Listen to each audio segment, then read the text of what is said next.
Am I the a-hole for not congratulating my sister-in-law on her planned pregnancy and telling her she's making a mistake instead?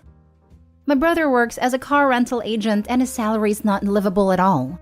His wife is a stay-at-home mom for their 4-year-old, so he's the sole provider. And he's been receiving a fixed sum from both my mom and other sister to keep things afloat. I also helped a few times when I could. Some time ago, my sister-in-law told me she wanted another child because she didn't want their son to be an only child and asked me what I think.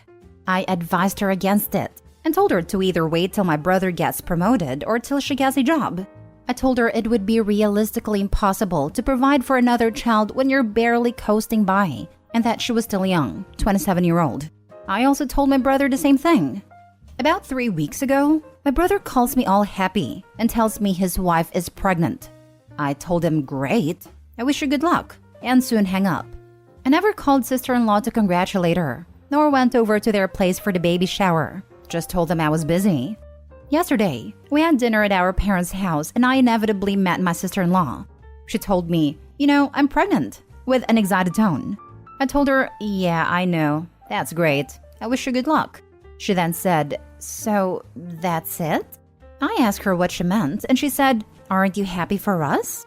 I told her my feelings are irrelevant here and their decision is up to them. She told me of course they matter and begged me to please honestly tell her what I think. So, I told her I frankly think you're making a mistake and this innocent child is going to suffer the consequences of your selfishness. You are not ready to care for another little life when you can't even pay your bills. How long do you think my mom and sister are gonna support you? She interrupted me and said, what the hell? That's none of your freaking business. I only ask you out of politeness, but you really didn't hold back at all. I told her, you're the one who told me to be honest. She said, I told you to be honest with me, not be a douche. She then called me an a-hole and went off to complain to my brother. I didn't want to entangle with them and just grabbed my purse and left. Sometime later, my mom calls me fuming and tells me I had no right to make any comment whatsoever. She said I should have congratulated them properly and left it at that. That, even if she was the one who asked for my opinion, I should have known better than to hurt her with those words. I also think my words might have been pretty hurtful and I went too far. Am I the a-hole? Now for the top comments. This might be unpopular later, but not the a-hole. Maybe you should have been kinder or phrased it better. I don't know, because I don't know what you said, but she shouldn't be sheltered from the truth when she literally asked for it. We can go through life expecting family to cater to our feelings, but then their advice and opinions really mean nothing. Who wants to surround themselves with yes men saying whatever they want to hear? Personally, I value my dad's opinion more than others because I know he will be honest and call me out. She asked for your opinion? Got mad when you gave it. Full stop. You are not the a-hole. Not only ask, but had previously heard OP's opinion/advice, then sought OP out and pressed the issue, as if to get validation for herself. What was she expecting here? Not the a-hole. You would have been if you had mentioned it when you first got a call giving you the news. But you didn't until she cornered you and told you to be honest, so you were. That's what I found interesting too, that she already knew OP's opinion, yet pushed her to give it again. It's like she either wanted to start drama or she was delusional in hoping that OP had changed her mind, even though none of their circumstances had changed. Not the a-hole. I never understand people who does not have enough money even for one person, and then they marry and make 2+ kids and they have no money. Some people lose their rational thinking capability when the topic comes to kids. If you cannot live with one wage with 3 people and you get support from the family, you cannot live with 4 people. Not the a-hole. Don't give them money anymore, even if you can't afford to do so. Yes, this exactly. Yeah, or at least don't give until brother picks up his second job and is looking to improve his lot and sister-in-law. And make it clear that all help will end if they have another kid. They need to feel the consequences of their choices before help can be considered, so they won't be tempted to do it again. Next story. Am I the a-hole for telling my sister nobody was interested in her PhD research? My sister, 34 female, and I, 31 female, come from a working-class family. Nobody in our family is higher than a high school education, save for us. I have a bachelor's and my sister is currently working on her PhD. Obviously, We're both proud of this, but my sister often brags to an extent that many in our family find uncomfortable or discouraging, and she talks down to people around her. When she began her program, she explained it in very technical terms that confused our aunt. When she was asked to clarify, my sister made a fuss about how it was so easy for her to understand, and she forgets that not everyone can wrap their heads around it. It's been an issue since she started her master's, and I've admittedly been at my wits' end with her for quite a while. I hosted Thanksgiving this year. When we were eating, my sister was asked about her research, and she went on a long, complicated spiel about her work. She was missing context, pulling out every 10-cent word, getting super technical, and under-explaining every concept. She talked for about 10 minutes straight, barely pausing for questions or comments. It dominated conversation. Eventually, I interrupted her and tried asking our dad about his work. My sister interrupted him and said she wasn't finished, then continued talking. I told her I was finished listening to her and that she could talk all she wanted but she'd need to do it in another room. She made some comments about my hosting and continued on. I stopped her again and told her that nobody was interested and she needed to be quiet, which she did. It was, admittedly, extremely awkward and quiet, and my husband decided to just plow on and make conversation with an aunt of mine. After that, conversation carried on as usual with my sister being very, very quiet. Afterwards, our parents scolded me for being rude but said my sister was being over the top. But I should have just let her talk. A few of our other relatives thanked me for cutting her off. Her fiancé called me yesterday morning and said I embarrassed my sister and made her feel ashamed. He implied I was jealous of her success and asked me to formally apologize to her. I said I'd apologize to her, but I wouldn't mean it, and he hung up on me. I've thought it over and I can see how my approach was wrong, but I genuinely did not see any other option at a time. Always willing to learn though, and seeking a new perspective. Am I the a-hole for telling my sister nobody was interested in her PhD research? Everyone sucks here. Your sister needs to know how to explain her doctoral work to a lay audience, if she has any hope of passing her dissertation committee. She also needs to learn how to craft an elevator sentence. She also needs to learn how to take a hint gracefully. You, on the other hand, need to stop being jealous of her success.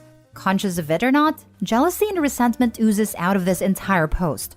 Regardless of how long she droned on and how rude it was for her to stop you from talking with your dad, the general core of this post isn't really centered on that, but your overall worldview on her academic career. Also, I hope the sister continued to brag about her PhD research, so other girls know that they can also get a PhD. Females should not be shy about their achievements. My problem is that she has never been this supportive of my achievements. She tells me constantly we aren't on the same level, and assures me it's okay, but makes backhanded remarks about my intelligence and level of education. I think it's great she's getting a PhD and I'm glad she's proud of it, but that pride doesn't need to be at everyone else's expense in my opinion. Then you need to correct her. She's your sister. Should be easy to say. What you just said is insulting and hurts my feelings. Please learn to be more tactful. I'm an especially frank person. My sister dyed her hair red one time and asked me how it looks. And I said I don't like the red, and it makes her look like the Wendy's girl. And she responded with, I am looking for compliments, and not criticism to make me feel bad. Now I know to lie and say, it's not bad, if I hate it. Next story. Am I the a-hole for calling every morning? My son is a 20-month-old toddler. My wife is a stay-at-home mom. I work 6 days a week and I'm usually gone for 12 hours a day. I always check in on my son remotely via our nursery cam app and is always awake in the morning around 8. He has a great sleep routine. Our wind-down time starts at the same time every evening. We clean up toys, read a book. When I lay him down, he's still awake. He falls asleep on his own and sleeps all night for at least 12 hours. It's usually after 9 before I have a chance to check the camera. This morning, when I checked, it was 9:12 and some mornings are closer to 10. Every time I look though, he's always in the dark and standing in his crib just waiting. When I see this, I immediately turn on the brightest night light the camera has and speak to him through the camera app. I always tell him good morning and I love him, and he usually laughs and says dada. Then, I leave the app, call my wife to wake her up. I usually have to call 3 to 4 times, and when she finally answers, it's obvious that she just woke up. And only because I called. I tell her that our son is awake waiting for her and that she needs to get up to start their day. This morning while on the phone, I asked her if she was going to get him after using the bathroom, and she said no. She was going to the kitchen to prepare their breakfast and then she'd get him. I asked her to get him after the bathroom so he could go to the kitchen with her, and she flipped out. She told me it angers her that I call every morning to tell her how to be a mom and that she has a routine. I retorted with, well, your routine sucks because he's been awake for an hour and you'd still be asleep if I hadn't called. It just bothers me that he has to wait so long.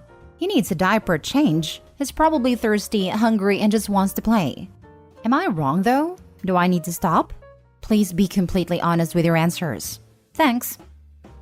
Now for the top comments. You're the a-hole. I cannot imagine being a micromanaged mom like that. Remotely. Wow. Is your son crying? No? Then it's fine.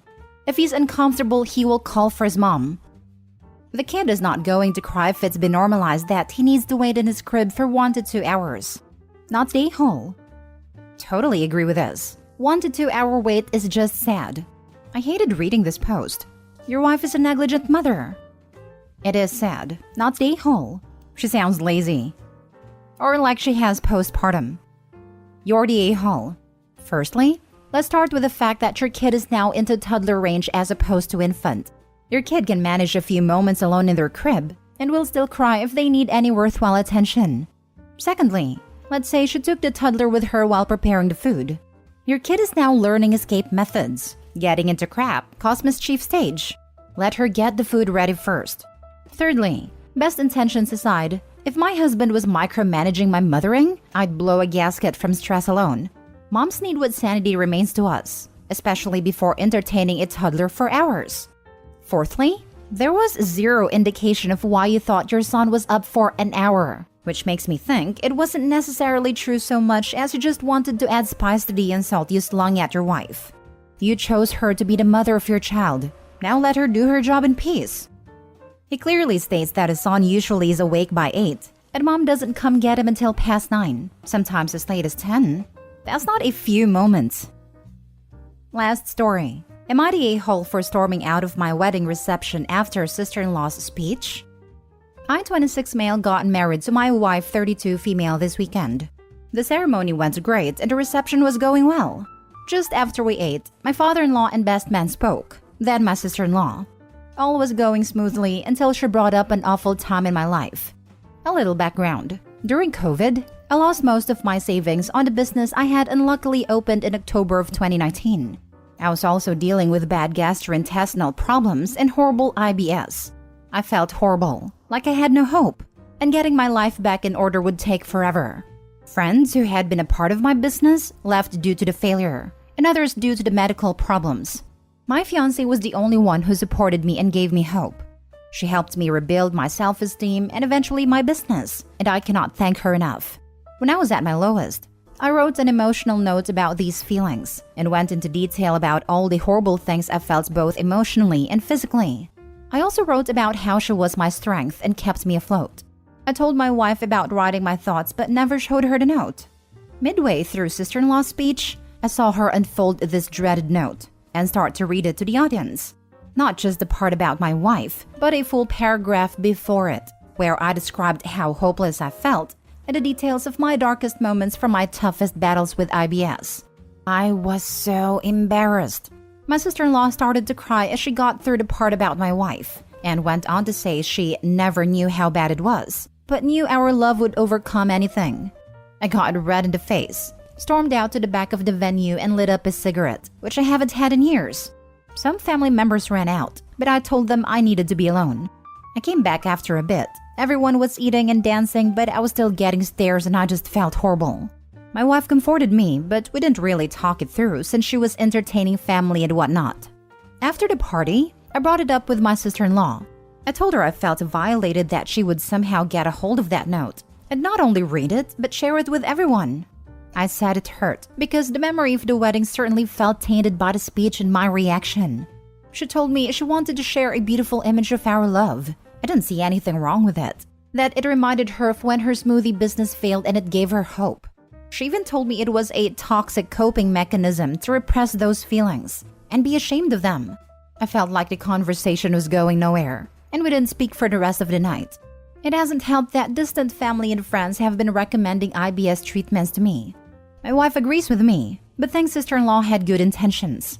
I told her she's an a-hole regardless for not even checking with me. Sister-in-law hasn't reached out to apologize yet. And I heard from mother-in-law she thinks I'm overreacting and trying to villainize her. Am I the a-hole? Edit. I am trying to respond to each one as soon as I can. Just want to say here that my wife did not know where the note was. I never even told her specifically about the note, just that I like to journal my thoughts and feelings. Info. Why are you not more concerned with where sister-in-law would have gotten the note, if not from your wife? Who else even knew about it? This. Sounds like the wife was in on it, which is why she's going on about sister-in-law's good intentions. Sorry about the late response. I replied to another comment earlier, but it may have moved to the bottom. My wife did not know the note existed, only that I journaled my thoughts during those dark times. I do have a theory though. Too much info warning. My IBS usually fluctuated a lot. During the times of constipation, I found that nicotine and coffee made me go. Weird, I know, but whatever works. As I tried to quit cigarettes, I started smoking more THC hemp/weed. We live in a legal state, with some tobacco mixed in to help with bowel movement. I used to journal when I smoked and usually kept my notes in my little weed bag. I had a sneaking suspicion sister-in-law's a smoker too, and maybe she found a bag. I haven't touched the bag since I got a new e-cigarette electronic THC pen last year, so I wouldn't have noticed anything missing. I'm sure the note could have fallen out too since we reorganized our house this summer, and a lot of things got mixed up. Just a theory. Okay, so not only did your sister-in-law publicly humiliate you at your own wedding, but it's very likely she roots through your private possessions and straight up just steals things from you? There's a lot of boundaries being violated here. She clearly doesn't respect you, your privacy, your property, or your consent. She's unquestionably in the wrong, and you probably shouldn't let her in your house or have access to anything else you own.